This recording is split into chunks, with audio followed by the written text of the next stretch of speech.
Hey everybody, welcome back to another reaction video. Hope you're doing well. My name is Todd. This is what happened to every known dragon. I watched the full series of Game of Thrones. Do I understand everything that happened in Game of Thrones? Absolutely not. Have I read the books? Absolutely not. So hopefully this will be a little bit more context. This was requested by a Patreon subscriber. Link down below in the description will get you there. Throw a like on the video if you like it. Subscribe to the channel if you're new here. Hit that notification bell. That way you know when videos post immediately. And you can come check them out. And let's go.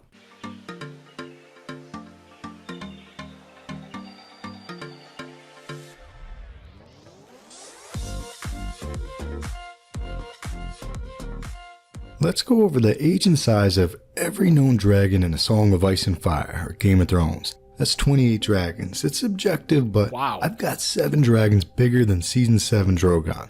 To put that into perspective, here's Jon Snow and Drogon. And here's Cersei next to Balerian's skull. Balerian was huge. But for the sake of this video, we're going to work with the widely used scale known as the Danes. She'll be in the bottom left hand corner to give you perspective. Special thanks to Skulls Lace and Oystein W. Grandison for becoming channel members and all the channel members who make this happen. Thanks guys. Alright, let's do this. Okay, We've got so Balerion, Meraxes, and Vhagar. Of the 5 dragons that Aegon the Conqueror's great-great-great-great-grandfather brought over to Dragonstone 12 years before the Doom of Lyria, Balerion was the only dragon to survive until Aegon's conquest. His sister's 2 dragons, Meraxes and Vhagar, they were hatched on Dragonstone. Number 1. Meraxes. As of now, Meraxes is the most mysterious. Meraxes died in 10 AC, shot through the eye by a scorpion bolt down in Dorne. Tyrion said Meraxes was bigger than Vhagar, but Vhagar lived longer, supposedly growing to nearly the size of Balerion. So either Tyrion was wrong about Meraxes being bigger than Vhagar, or Tyrion meant that Meraxes was bigger than Vhagar during Aegon's conquest. Let's go with that. We know that Meraxes is born during the Century of Blood, so Meraxes died anywhere from 62 to 123 years old. Number 2. Quicksilver. Quicksilver was born the same year as Aegon the Conqueror's first son, Aenys. Aenys the First became king, then he died and his son Aegon bonded Quicksilver. But Uncle Maegor the Cruel was pretty cruel, so Maegor and Balerion killed them both, Quicksilver being around 36. Balerion was around 168 years old at this time, and more importantly, Balerion was 4 times bigger than Quicksilver. It was not much of a fight. Number 3. Balerion. Balerion the Blacktread. So we fast forward around 50 years, Balerion dies of old age, around 220 years young, one of the only dragons to ever die of old age. The death of a legend, but the good news is that during those 50 years, several dragons had hatched and were getting pretty big themselves, like Vermithor, Silverwing Dreamfire, and the wild dragon, Sheepstealer.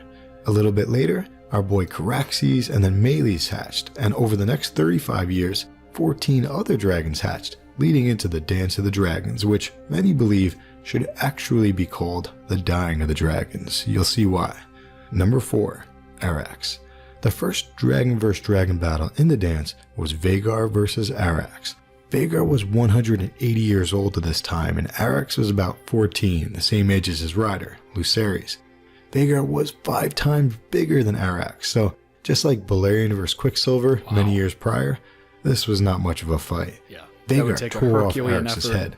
Look how small Dany is compared to Vhagar. Vhagar was enormous. With his death, the War of Ravens came to an end, and the War of Fire and Blood began.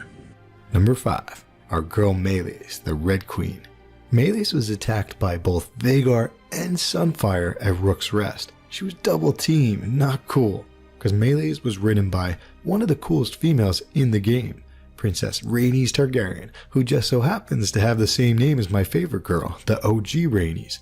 Well, this Rhaenys, the queen who never was, she died, but her and Meleys went down swinging. Vhagar and Aemon One Eye made it out of the fight okay, but Sunfire was badly injured. For a while, Sunfire could not leave the field because he could not fly and he was too big to be moved. On top of that, Sunfire's rider was the opposition king, King Aegon II, and he was badly injured too. So props to Princess Rhaenys and her 55-year-old Red Queen Meleys for leaving their mark on the war. Number 6. Stormcloud. Stormcloud was a young dragon, around 9 years old, and so was his rider, Aegon the Younger. They were on a boat when they got attacked, which proves how small Stormcloud was. Think of Stormcloud as the size of Pit Drogon, you know. He was big enough to ride, but small relative to most of the dragons in the dance. Aegon the Younger and Stormcloud flew off the boat, and they got back to Dragonstone safely. Aegon the Younger eventually became king after most of his family on both sides of the war died. But this was the first and only time that Aegon the Younger, Aegon Dragonbane or future King Aegon III, it's the first time he ever rode Stormcloud since Stormcloud died shortly after they got back to Dragonstone. Number 7. Vermax. Vermax was around 15, written by Aegon the Younger's 15-year-old half-brother Jacaerys. Jace was pissed. Realizing just how tiny Dany is compared to these, it's almost like a fly hanging on to you. That the ships had attacked Aegon the Younger, so Jace and Vermax flew after that fleet. Think of Vermax as the size of... It's very much like a shark with a lamprey attached to him. It's just a passenger. Doesn't even know it's there. Just kind of... Season 7, Rhaegal or Viserion. Because Vermax was about the same age and size as Arrax and Tyraxes at their deaths, and at one point, Tyraxes carried both Joffrey and his half-sister Rhaena to the Vale. So Vermax, Arrax, and Tyraxes were of fighting size. Not huge, but capable. Jace was pissed that they had attacked his little brother, right? So he chased down the ships, and he had company. The 4 dragon seeds on Vermithor, Silverwing, Seasmoke, and Sheepstealer. Look at this posse here. Seasmoke was bigger than Vermax, and Sheepstealer, Silverwing, and Vermithor were all huge. Those 3 were all nearly 100 years old at this time, pretty sick. So think of them as a little bit bigger than Season 7 Drogon, or at least in that ballpark. Big dragons. The 4 bigger dragons survived this battle against the fleet, but unfortunately, Vermax went down, either by a scorpion bolt, or more likely, a grapnel that was tied to a shipmast. Some say it caught hold of a 15-year-old Vermax and it ripped him open. His rider Jace survived for a little bit. He was doing the doggy paddle in the ocean until they filled him with some crossbow bolts. Valar Morghulis. This is sad, right? The stupid-ass dance of the dragons. So, a lot happens in the dance, but the next dragon death is a wild dragon. The smallest of the 3 wild dragons. Number 8. Grey Ghost. A shy fella. So you remember how I said Sunfire was injured fighting melees? So Sunfire could not fly, and he was too big to be moved. He chilled at Rook's Rest for a while and they fed him, but eventually his rider, King Aegon II, he snuck off to Dragonstone. And it's almost as if Sunfire could sense him, and Sunfire also flew over to the island of Dragonstone. When he got there, Sunfire killed and partially devoured Grey Ghost, which suggests that Grey Ghost was a small dragon. Because Sunfire wasn't that big. I've got Sunfire as a little bit bigger than Season 7 Viserion, and Sunfire had been injured. Yet he killed Grey Ghost, so this suggests that Grey Ghost was pretty small, maybe the size of Pit Drogon. Speaking of small dragons, here's a really cool one. The smallest of them all, number 9, Moondancer. Only a few years old, written by the badass teenager, Baela Targaryen. When King Aegon II got back to Dragonstone, Baela snuck over to Moondancer, who was merely the size of a warhorse. That's smaller than most people ride dragons, but Baela did, and Moondancer was fast. Together, they ambushed Aegon and Sunfire, a much bigger dragon. Unfortunately, Sunfire won. But Sunfire died a couple months later of injuries taken in all 3 of his fights, so little Moondancer played a part, not a girl. Now let's get back to the big boys and girls. Here's the craziest fight of them all. The fight of all dragon fights, Vhagar versus Caraxes. Caraxes, the bloodworm. So Nettles and Sheepstealer had been with Prince Daemon and Caraxes. Together, they were going to take out Aemon One-Eye and Vhagar. But Queen Rhaenyra got paranoid about some stuff, and she stupidly sent out a hit on one of her teammates, Nettles. So Nettles and Sheepstealer peaced out, leaving just the Rogue Prince and Caraxes to take on Vhagar. Caraxes was a huge, formidable beast, around 60 years old, but Vhagar was twice the size of Caraxes. They chatted on the ground a little bit, then they went up. Caraxes dive bombs Vhagar, they grapple, and they begin to fall. All of a sudden, Daemon hops over and shoves Darksister through Aemon One-Eye's blind eye, and they all go down together. Vhagar never made it out of the God's Eye. Number 10, Vhagar, a legend. The greatest of the Targaryen dragons had counted 181 years. Thus passed the last living creature from the days of Aegon's conquest. Aemon One-Eye never made it out of the lake either, since he was killed while harnessed to his saddle. But Caraxes did crawl out of the lake, long enough to die on shore. So number 11, Caraxes, the bloodworm. My favorite dragon, dead around 60 years old. Long live Caraxes. What happened to Prince Daemon though? Maybe he survived, snuck off, and found Nettles, because Nettles and Sheepstealer did go MIA at this point. Who knows? Either way, that fight was a sad one. 2 legendary dragons going down. And if you think that was sad, check this out. The storming of the dragon pit. Inside the dragon pit were Dreamfire, around 100 years old, Tyraxes, 13, Morgul, and Shrikos, young dragons, around 7 years old. So there was this dragon hater, he was called the Shepherd. He convinced a bunch of knuckleheads to riot and attack the dragon pit, which is one of the 3 big hills in King's Landing. Meanwhile, Joffrey Velaryon is over on one of the other hills. He was at the Red Keep with his mom, Queen Rhaenyra. But Joff's dragon was over in the dragon pit. So Joffrey hops on his mother's dragon, Syrax, and tries flying over there to save his own dragon, Tyraxes. Unfortunately, dragons are not like horses, so this is what happened. Then, the rioters killed all 4 of the dragons at the dragon pit. So, number 12, Shrikos, number 13, Morgul, number 14, Tyraxes, and number 15, Dreamfire, a big old dragon, nearly 100 years old. So big that she had torn free of her chains and even broke the ceiling of the dragon pit before being taken out. And the deaths continue. Number 16, Syrax. So all 4 of those dragons were killed at the storming of the dragon pit, and for some reason, Syrax joined the fight too. That's the dragon that Joffrey had tried to ride over there, the Queen's dragon. Syrax was around 34 years old and described as a huge, formidable beast. What's strange is that Syrax did not fight from the air, flying around, shooting fire. Instead, Syrax landed in the mob, and she attacked from the ground with her horns, teeth, and tail. They eventually killed her, but for what it's worth, this seems to be a huge clue that dragon bonding is similar to warging. Syrax seems to have been in a blind rage, sort of warged from afar by her dragon rider, Queen Rhaenyra, who was very distressed, because among other things, Queen Rhaenyra had just watched her son fall to his death trying to ride over there. So that might explain why Syrax didn't fight the way you'd expect a wild, intelligent dragon to fight. Syrax was warged, or at least influenced by the rage within Rhaenyra.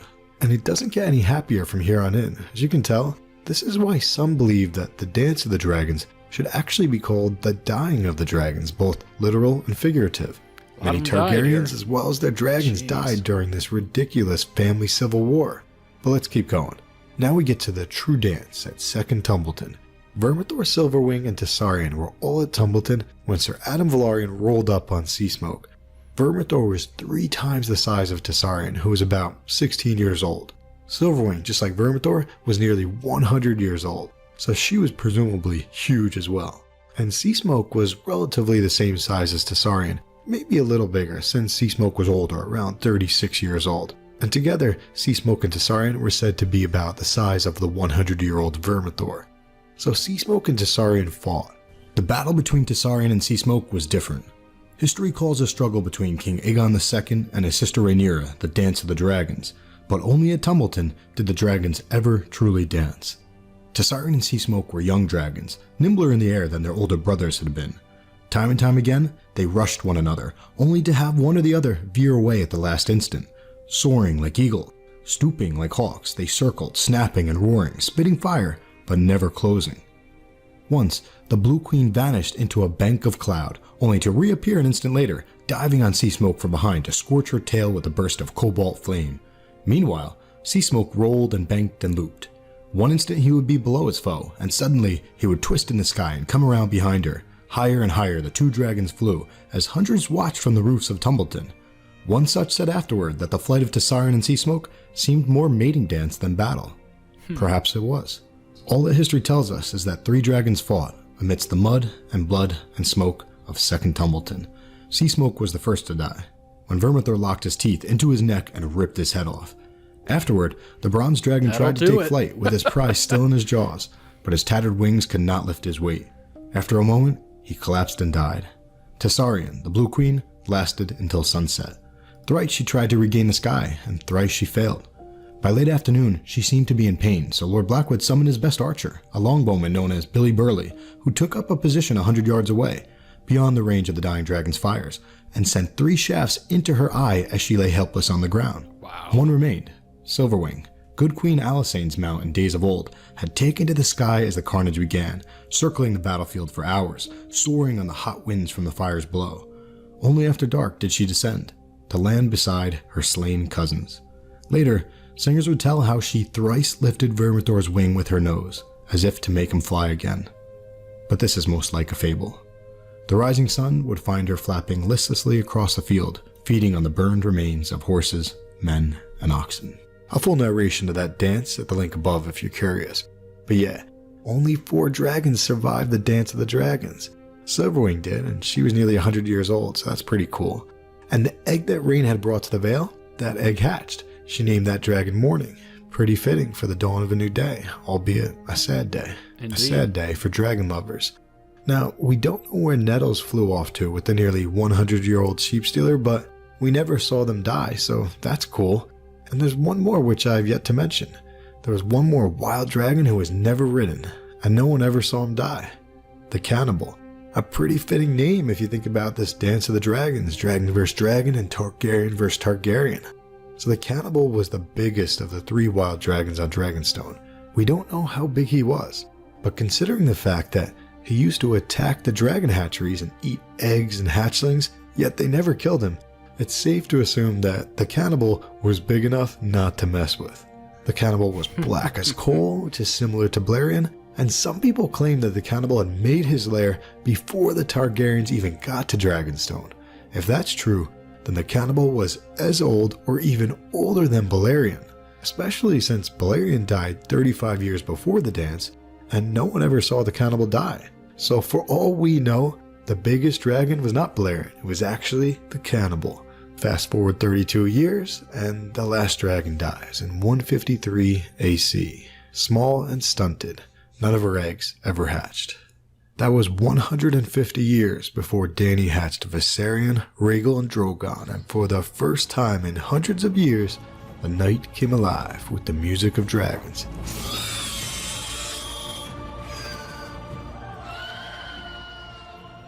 Interesting.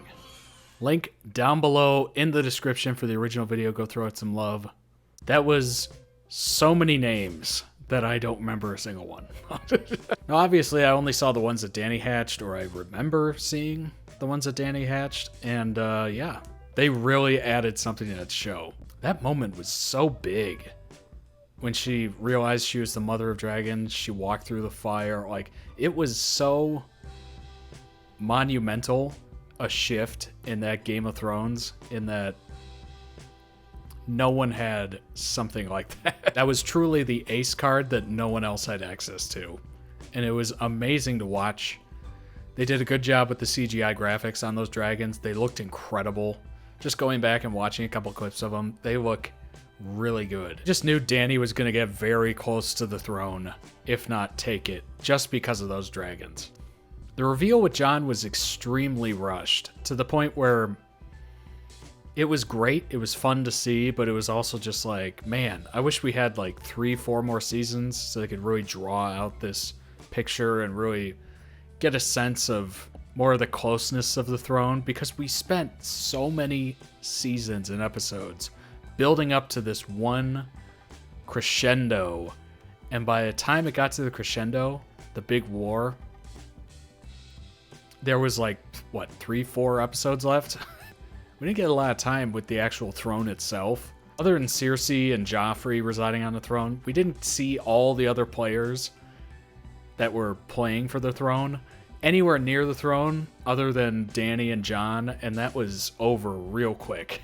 Blink and you miss it. I do want to go back eventually and rewatch the series and really give it a second over, because when it came out, I was just so attached and into it that I think I got a little more angry at the show than I probably needed to, especially season 8.